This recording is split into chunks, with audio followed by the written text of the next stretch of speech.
Differential equation. Differential equation में क्या चल रहा था? टोटल डिफरेंशियल इक्वेशन का प्रॉब्लम।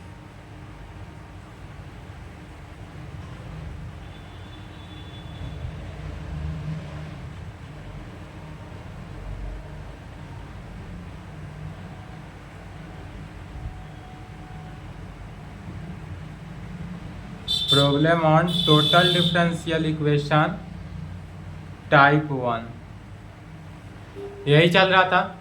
टोटल डिफरेंशियल इक्वेशन का प्रॉब्लम था टाइप 1 में।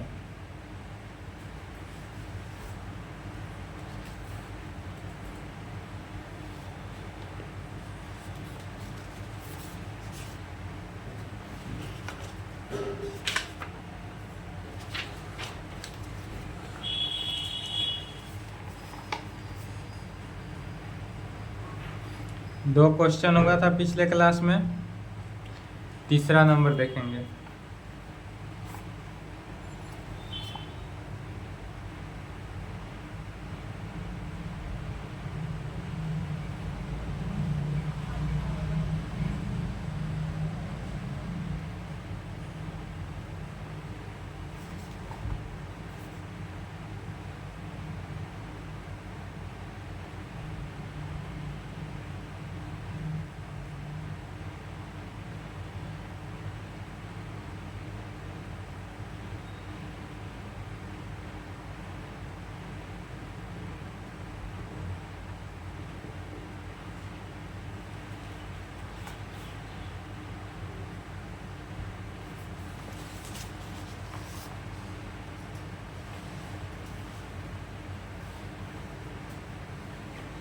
चलिए, जिस प्रकार बढ़ते चले आए थे उसी प्रकार बढ़ते चले जाना है। तो यह जो है टाइप 1 का प्रॉब्लम है। टाइप 1 में कैसा फॉर्म होना चाहिए?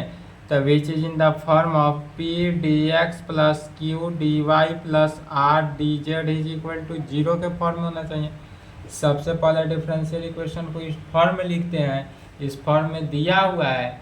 उसके बाद क्या करते हैं, इससे पी क्यू एंड आर का वैल्यू निकालते हैं और उससे एक्स कैसे, किसका तो पी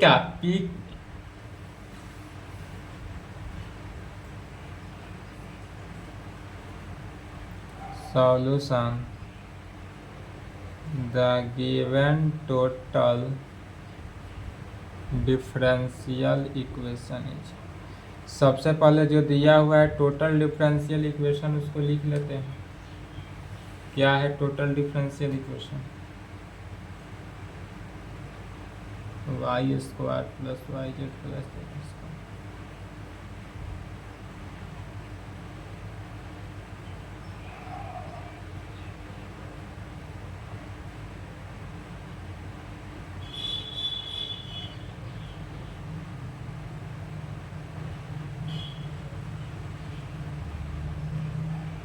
इसको इक्वेशन 1 ले लेते हैं। अब इस डिफरेंशियल इक्वेशन को फॉर्म में लिखते हैं, विच is in the form of, और यह डिफरेंशियल इक्वेशन किस फॉर्म में हुआ?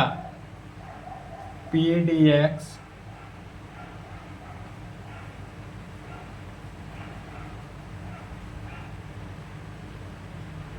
और इसको इक्वेशन 2। फिर we compare first and second division. Equation first और इक्वेशन सेकेंड दोनों को क्या करते हैं? कंपेयर करते हैं। और कंपेयर करने से किसका वैल्यू निकलता है? P का, Q का एंड R का वैल्यू निकलता है। तो यहाँ से P का वैल्यू क्या निकला कंपेयर करने से? तो यह P जो है dx का कोएफिशिएंट है। तो इक्वेशन 1 में भी देखना है dx का जितने भी कोएफिशिएंट है उसको ले लेंगे। तो dx का कोएफिशिएंट क्या हो गया? Y square plus Y Z plus Z square. Q में क्या हो गया? तो dy का coefficient Z square plus x Z plus x square and r का कोफिशिएंट क्या हो गया? dz का coefficient X square plus x Y plus Y square. यहाँ से पी क्यू आर का वैल्यू निकल गया। जब पी क्यू एंड आर का वैल्यू निकल जाए तब इस तीनों वैल्यू से अब किसका वैल्यू निकालते हैं,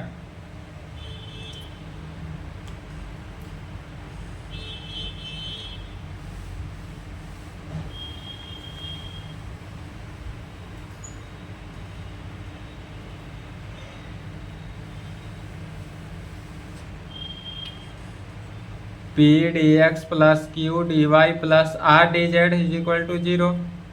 तो यह वैल्यू से यदि हम पी डेल पी का पार्शियल डिफ्रेंशिएट करते हैं किसके रेस्पेक्ट में, तो पी जिसके रेस्पेक्ट में डी एक्स है तो डी एक्स को छोड़ देना है वाई एंड जेड के रेस्पेक्ट में।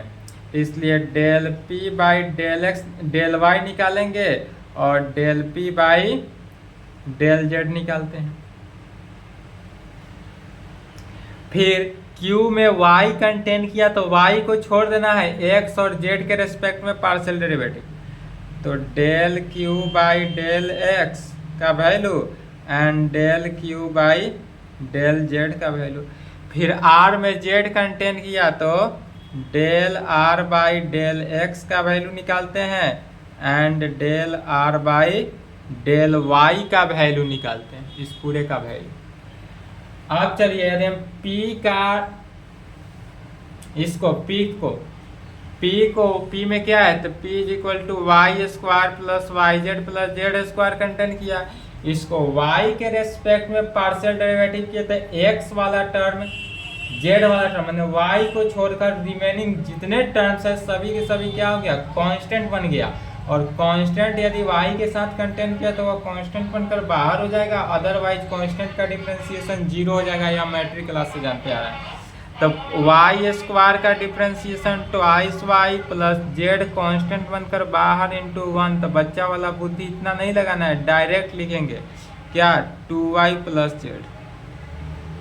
फिर जब जेड का डिफरेंशिएशन की जेड के रेस्पेक्ट में किए तो y plus 2z y plus twice Z. फिर अब q का x के रेस्पेक्ट में पार्शियल डेरिवेटिव किए तो 0 z plus twice x, Z के रेस्पेक्ट में किए तो ट्वाइस जेड प्लस एक्स।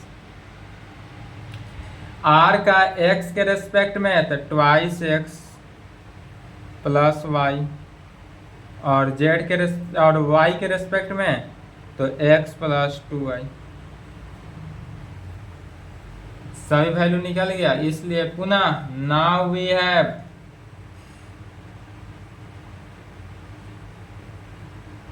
अब किसका वैल्यू निकालते हैं तो P इंटू P को लिए तो P कॉमन लिए तो क्या किया, P को छोड़कर अगला टर्म Q का Z के रेस्पेक्ट में तो del Q by del Z minus del R by del Y में प्लस Q यदि कॉमन लेते हैं तो R को x के रेस्पेक्ट में तो del R by del x अब minus del P by del Z में minus del P by del Z अब प्लस R इंटू R को कॉमन ले लिए तो क्या R के पहला यहाँ P तो del P by del y minus del Q by del x is equal to 0। यह 0 वेरीफाई करना है, 0 तो वेरीफाई ही करना है, सभी में वैल्यू रख देना है और आगे सॉल्व करना है। P का वैल्यू यहाँ से क्या है y square plus Y Z plus Z square into del Q by del z का वैल्यू तो del Q by del z यहाँ से है ट्वाइस जेड प्लस एक्स, सभी का वैल्यू रख देते हैं minus del R by del y x minus 2y। चलिए सभी का रखे तो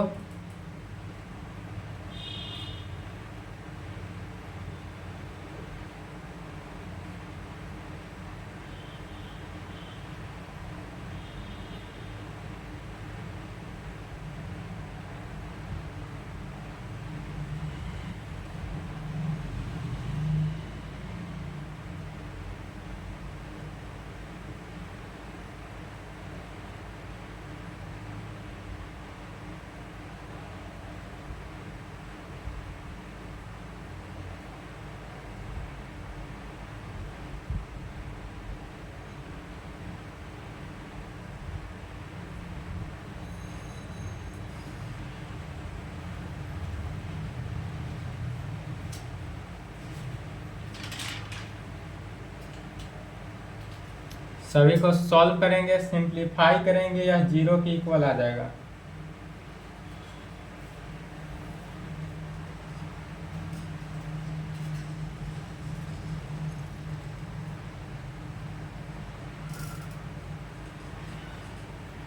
पहले देखेंगे सभी से क्या किया, एक एक टर्म कंटेंट कैंसिल हुआ, y से y, z से z। अब लिख सकते हैं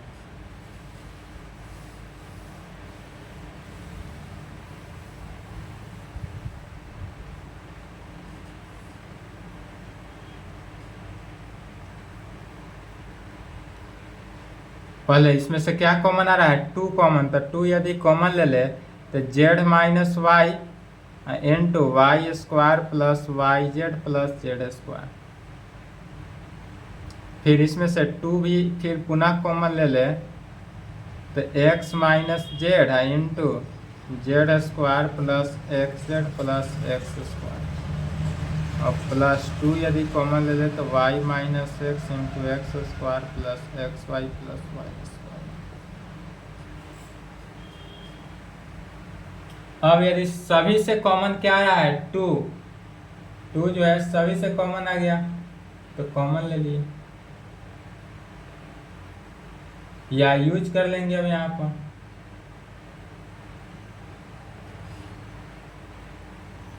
यहाँ पर डायरेक्ट यूज कर सकते हैं क्या, बाय यूजिंग फॉर्मूला कौन सा, a cube minus b cube का फॉर्मूला क्या होता है, a minus b into a square plus a b plus b square, यही होता है। A cube minus b cube is equal to a minus b into a square plus a b plus b square. यदि 2 को हटा लेते हैं तो यह a minus b a square plus a b plus b square a minus B, तो यह value क्या हो गया, तो 2 तो कॉमन हुआ, यह हो जाएगा z cube minus y cube, फिर plus 2 x cube minus z cube plus 2 y cube minus x cube. यह सभी में अब सभी को 2 से मल्टीप्लाई भी कर सकते हैं, तो 2 से मल्टीप्लाई किए तो क्या हो गया, 2 z cube minus 2 y Q.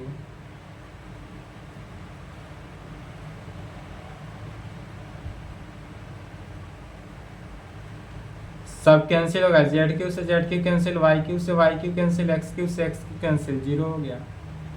जब यह जीरो हुआ तो यहाँ पर क्या होता है, सेटिस्फाई होता है, इसलिए कह सकते हैं, इसलिए condition of integrability is satisfied. यहाँ पर कंडीशन ऑफ इंटीग्रेबिलिटी का कंडीशन क्या हुआ, सेटिस्फाइड हुआ। तो जब इंटीग्रेबिलिटी का कंडीशन सेटिस्फाई हुआ, इसलिए अब क्या कहेंगे, द गिवन इक्वेशन इंटीग्रेबल के फंक्शन से क्या चलेंगे, hence by the given differential equation is integrable होना चाहिए। तब इस इक्वेशन को क्या करते हैं, सॉल्व करते हैं। लिख लिए,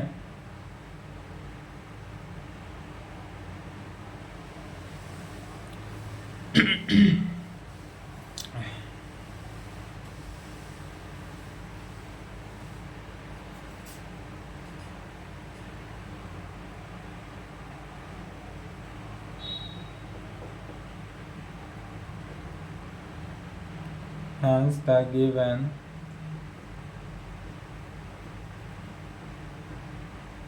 differential equation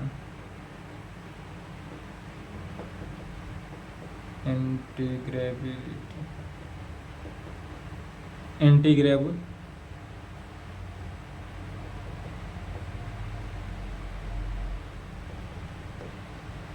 हमारे पास जो डिफरेंशियल इक्वेशन है यह कैसा हुआ, इंटीग्रेबल हो गया।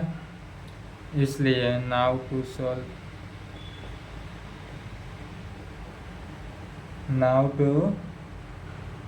Solve given equation we use the inspection method। अब यहाँ पर क्या किए, इंस्पेक्शन मेथड का यूज करके इस डिफरेंशियल इक्वेशन को सॉल्व करना है। पहला टर्म में क्या है, यहाँ पर है, यह लिखा हुआ है y square plus Y Z plus Z square, यही था dx का कोएफिशिएंट। तो इसको सॉल्व करेंगे, इसको इस प्रकार से लिख सकते हैं y square plus twice y Z plus Z square और माइनस वाई जेड। क्या किए, एक वाई जेड जोड़े और एक वाई जेड घटाए, तो इसको घटाने से क्या हो गया, सेम इसकी इक्वल हो गया। अब यह होल स्क्वायर के फॉर्म में है, किस पर, वाई प्लस जेड का होल स्क्वायर और माइनस वाई जेड में। अब पुनः ध्यान देंगे, तो वाई प्लस जेड का होल स्क्वायर हुआ, तो वाई प्लस जेड का होल स्क्वायर लिखे माइनस वाई जेड, तो इस वाई जेड को ऐसे लिख सकते हैं, वाई जेड को लिखना है एक्स वाई, पहले वाई प्लस जेड का होल स्क्वायर रहा है माइनस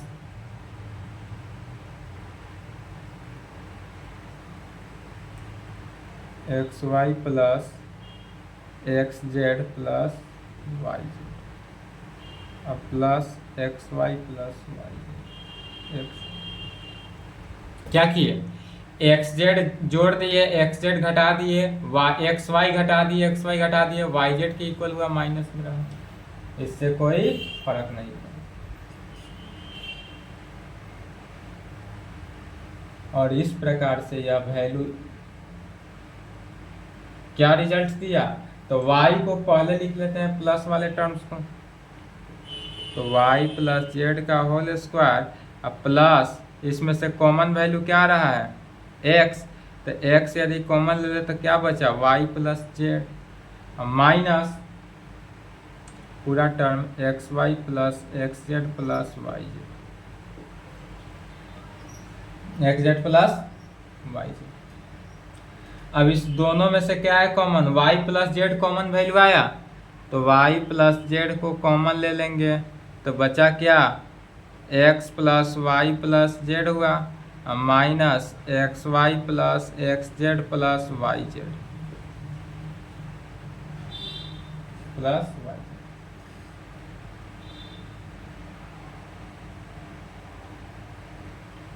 या तो एक के लिए निकाले हैं dx के कोफिशिएंट के लिए, सेम dy का कोफिशिएंट के लिए निकालेंगे, dz के कोफिशिएंट के लिए निकालेंगे, तो क्या वैल्यू है, यदि y square plus Y Z plus Z square के लिए यह वैल्यू आया, तब z square plus x Z plus इतना के लिए क्या वैल्यू आएगा और इसके लिए क्या वैल्यू आएगा।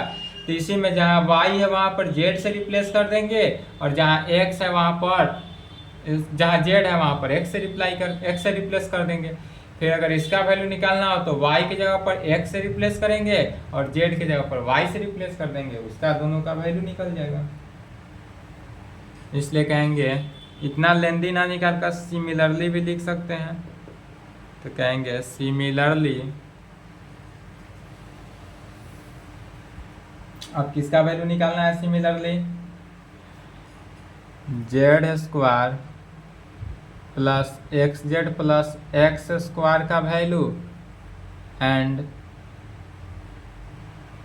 X square plus x Y plus Y square का वैल्यू, इस दोनों का वैल्यू निकाल।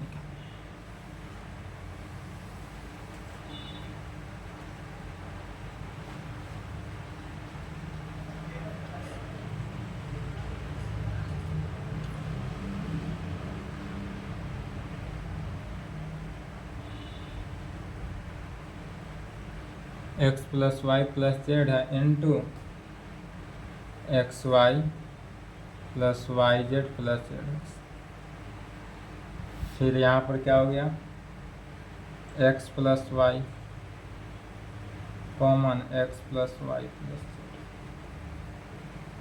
बाद बाकी सभी सेम ही रहा।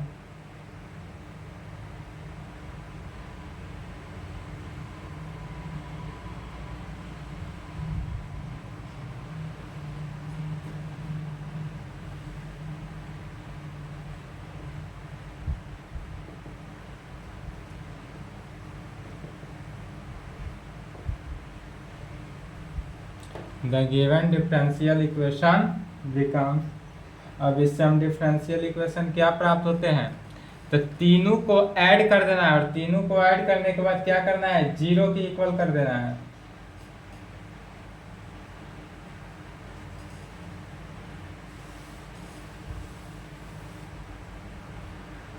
The given differential equation becomes, पहला इस टर्म को लेकर चले हैं तो क्या रिजल्ट निकला है हमारे पास, y plus z into x plus y plus z minus x Y plus x Z plus Y z into d x plus, इससे के साथ लेकर चले तो x plus z into x plus y plus z minus x Y plus Y Z plus z x into d y, और plus इसके साथ लेकर चले तो x plus y into x plus y plus z minus x y minus plus x Z plus Y z into d z, और यह सभी के सभी क्या होता है, जीरो के इक्वल होता है, इज इक्वल टू जीरो। अब यह वैल्यू तो हो गया जीरो के इक्वल। पुनः सभी तीनों में से कॉमन क्या रहा है, x plus y plus z, तो जो कॉमन वैल्यू है उसको पहले कॉमन ले लेते हैं, और फिर इसमें से कॉमन आ रहा है, यह सभी का वैल्यू सेम है,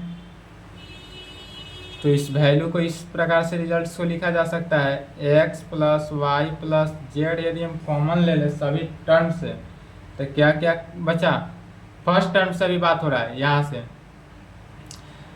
y plus z into d x plus x plus z into d Y plus x plus y into d z. और अब सेकेंड टर्म से देखना है, तो सेकेंड टर्म में सभी में x y y z z x तो है ही, आगे पीछे इधर भी क्या हो जाएगा, d x plus d Y plus d z, लेकिन बीच में क्या है, माइनस है, तो माइनस ही लिखना है, प्लस नहीं लिखेंगे, या माइनस ना लिख के इसको राइट हैंड साइड भी भेज सकते हैं, तो राइट हैंड साइड भेज तो equal to x Y plus x Y plus Y Z plus z x into d x plus d Y plus d z, यह वैल्यू इसके इक्वल आ गया। पुनः आगे चलते हैं, यहां तक लिखे तो पहले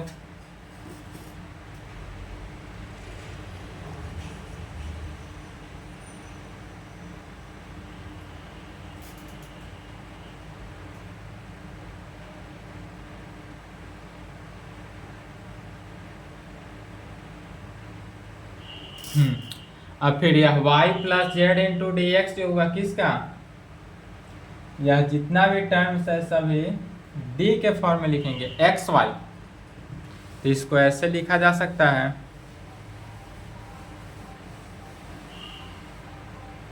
लेफ्ट दिस इम्प्लाइड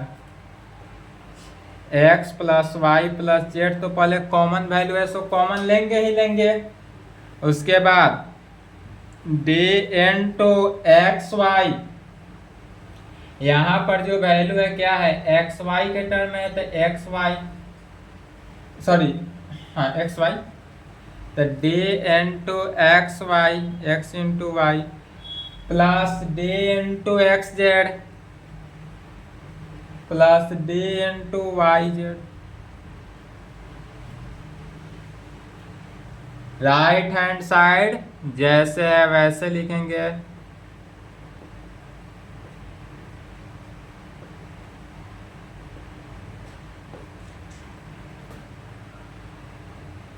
फिर अब यदि हम देखते हैं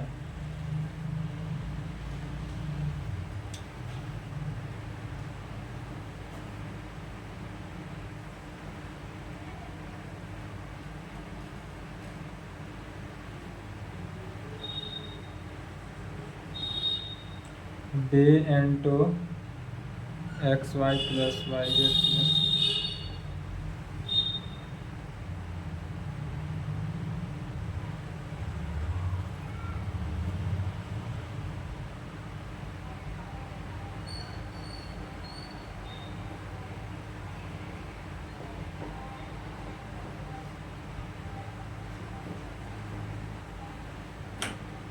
क्या किया गया, तो यहाँ पर देखेंगे d into x Y plus, सभी से d कॉमन ले लिए, तो d को कॉमन लिए तो x Y plus Y Z plus z x को यहाँ पर लिखे, और यहाँ पर डिवाइडेड बाई इस टर्म को यहाँ पर लिखे, फिर यहाँ डिवाइडेड बाई इस टर्म को इधर भेज दिए, क्रॉस मल्टीप्लीकेशन कर लिए, डिवाइडेड के फॉर्म में ला लिए।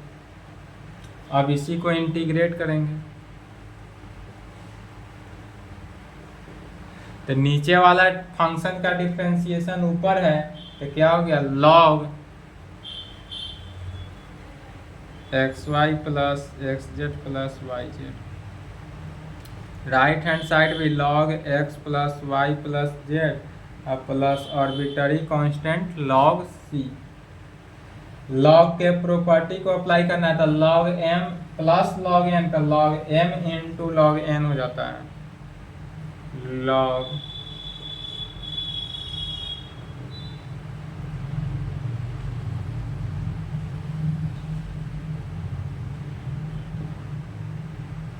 दोनों तरफ log से log क्या हुआ, कैंसिल आउट हुआ, इसलिए x Y plus x Z plus Y z, c into x plus y plus, और यही हमारा आंसर बन जाएगा। यदि इस टाइप से भी प्रॉब्लम दे तो इजीली सॉल्व हो जाएगा। एग्जाम में यदि इस प्रकार से भी प्रॉब्लम दे तो भी सॉल्व करके आना है, छोड़कर नहीं आना है।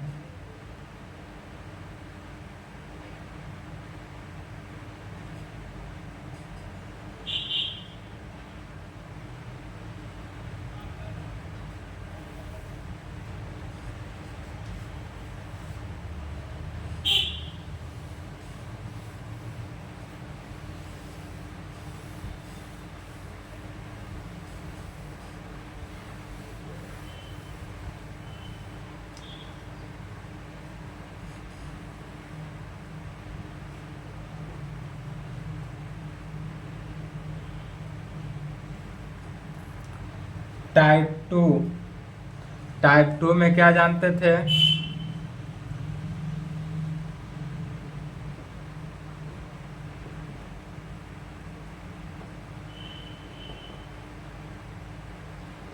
होमोजीनियस टोटल डिफरेंशियल इक्वेशन, या टाइप टू का प्रॉब्लम है homogeneous total differential equation.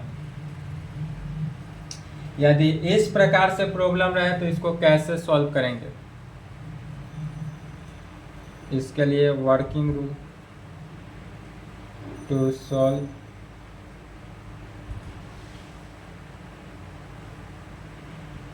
Homogeneous total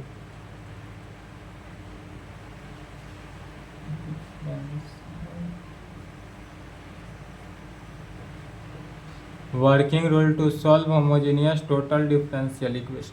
यदि होमोजीनियस टोटल डिफरेंशियल इक्वेशन का प्रॉब्लम रहे तो इसको कैसे सॉल्व करेंगे, तो सबसे पहले इस भी या भी डिफरेंशियल इक्वेशन होमोजीनियस क्या था यह तो बता दिया गया था, पार्ट 2 से ही पढ़ते आ रहे हैं। होमोजीनियस किसे कहते हैं, तो होमोजीनियस का डेफिनेशन हो जाता है in a total differential equation यदि पी डी एक्स कैसा फॉर्म में हो, P D x plus Q D Y plus R D Z is equal to 0 हो, और इसको इक्वेशन 1 मान लेते हैं। इफ यदि कह सकते हैं लैंग्वेज में यदि लिखने की इच्छा हो तो यह भी लिख सकते हैं कि इफ यदि P Q R are homogeneous function of same degree in x y z में, एक्स वाई जेड का जो डिग्री होना चाहिए वह सेम होना चाहिए, होमोजीनियस के लिए यही होना चाहिए, देन तब टोटल डिफरेंशियल इक्वेशन जो होगा वही क्या कहलाएगा, होमोजीनियस टोटल डिफरेंशियल इक्वेशन। तो उतना लैंग्वेज लिखने की जरूरत नहीं है, डायरेक्ट लिखते हैं कि यह फॉर्म में रहे। तो पहला वर्किंग रूल क्या अप्लाई करते हैं, इसमें वी पुट, इसमें क्या करेंगे सबसे पहले पुट करना है। क्या पुट करेंगे, तो एक्स के जगह पर जो है वह यू जेड पुट कर सकते हैं, एक्स के जगह पर यू जेड पुट करना है एंड वाई के जगह पर भी जेड पुट करना है। एक्स के जगह पर क्या करेंगे यू जेड और y की जगह पर भी जेड, और तब इस दोनों को क्या करना है, डिफ्रेंशिएट कर देना है।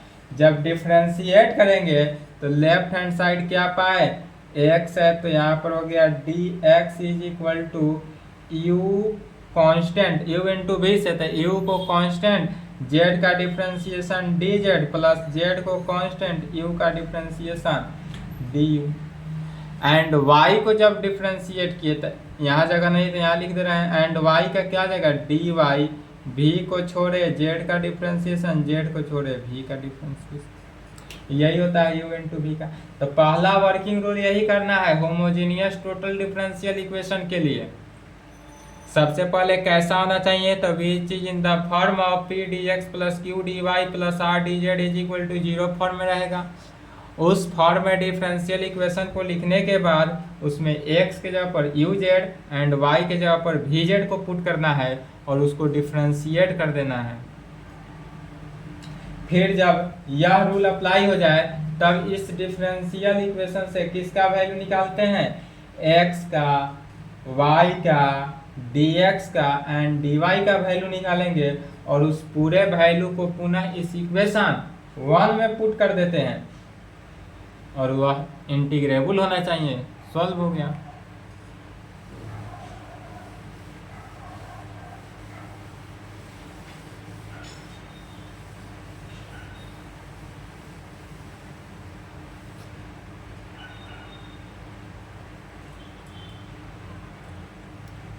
Second number,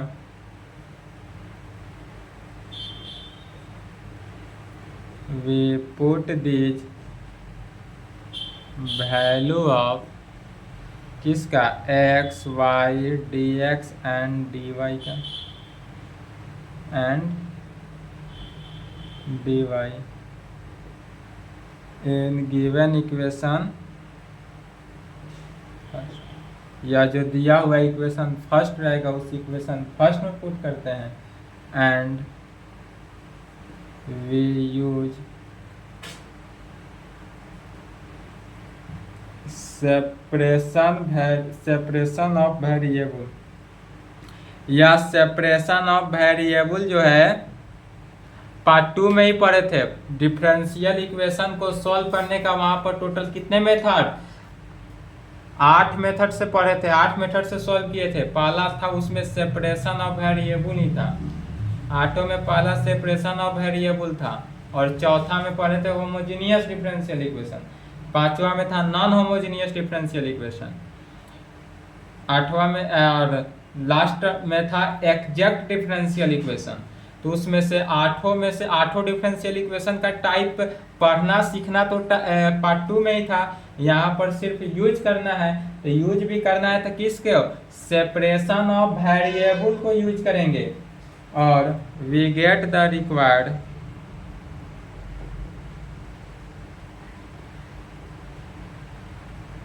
solution of given. और जब इसको यूज करेंगे तो हमारे पास जो रिक्वायर्ड सॉल्यूशन आएगा वही रिक्वायर्ड सॉल्यूशन हमारा क्या हुआ, यह डिफरेंशियल इक्वेशन हुआ। इतना ही रूल को जानना है और जितना भी प्रॉब्लम दिया जाए बताया जाए, अदरवाइज एग्जाम में न्यू भी प्रॉब्लम आए तो भी सॉल्व करके आना है, इसको छोड़कर नहीं आना है। ठीक है,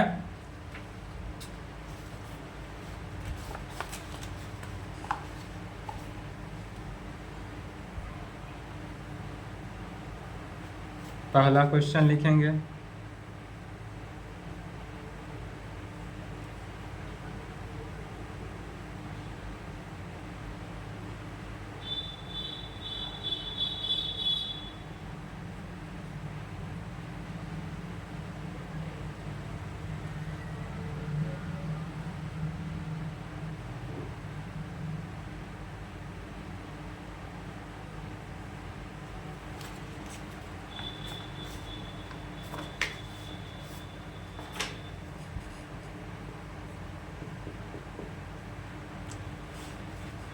इस टाइप का डिफरेंशियल इक्वेशन जो है होमोजेनियस में क्या होता है, प्रोसेस सेम है लेकिन लंबा प्रोसेस हो जाता है, और यह डिफरेंशियल इक्वेशन सॉल्व करेंगे तो थोड़ा लंबा प्रोसेस चलेगा और लॉन्ग क्वेश्चन हो जाता है। इसलिए आज चूंकि टाइम भी हो गया है, इसलिए आज की क्लास को यहीं पे संपन्न करते हैं, यहाँ तक कंप्लीट करें। इसके आगे नेक्स्ट क्लास में इस प्रॉब्लम को देखा जाएगा। तब तक बनाने की कोशिश करेंगे। यदि बन जाती है तो ठीक है, अदरवाइज नेक्स्ट क्लास में यही होमोजीनियस टोटल डिफरेंशियल इक्वेशन को सॉल्व किया जाएगा। उसके बाद देखते हैं, इसमें 4 टाइप था, टाइप 1 हो चुका, टाइप 2 चल रहा है, इसके बाद टाइप 3 भी है, टाइप 4 है। तो टाइप 3 और टाइप 4 से क्वेश्चन नहीं पूछा है, बट इस बार के लिए कोई इंपॉर्टेंट क्वेश्चन नहीं दिख रहा है। 5 टाइप है, 4, 5 टाइप से है। टाइप 3 में है variable as a constant, type 4 में है हो जाएगा total differential equation containing more than 3 variable, जिससे टाइप 4 से आज तक बीयू में क्वेश्चन नहीं पूछा है। और 5वां टाइप होगा नॉन इंटीग्रेबल सिंगल इक्वेशन, इससे भी आज तक बीयू में क्वेश्चन नहीं पूछा है। ठीक है, तो इसी टाइप से यही क्वेश्चन देखा जाएगा नेक्स्ट क्लास में, उसके बाद बन जाएगा। उसके बाद इसके नेक्स्ट चैप्टर हो जाएगा चैप्टर 3 लैग्रांज, उसको देखा जाएगा। चलिए यहाँ तक पहले कंप्लीट करें।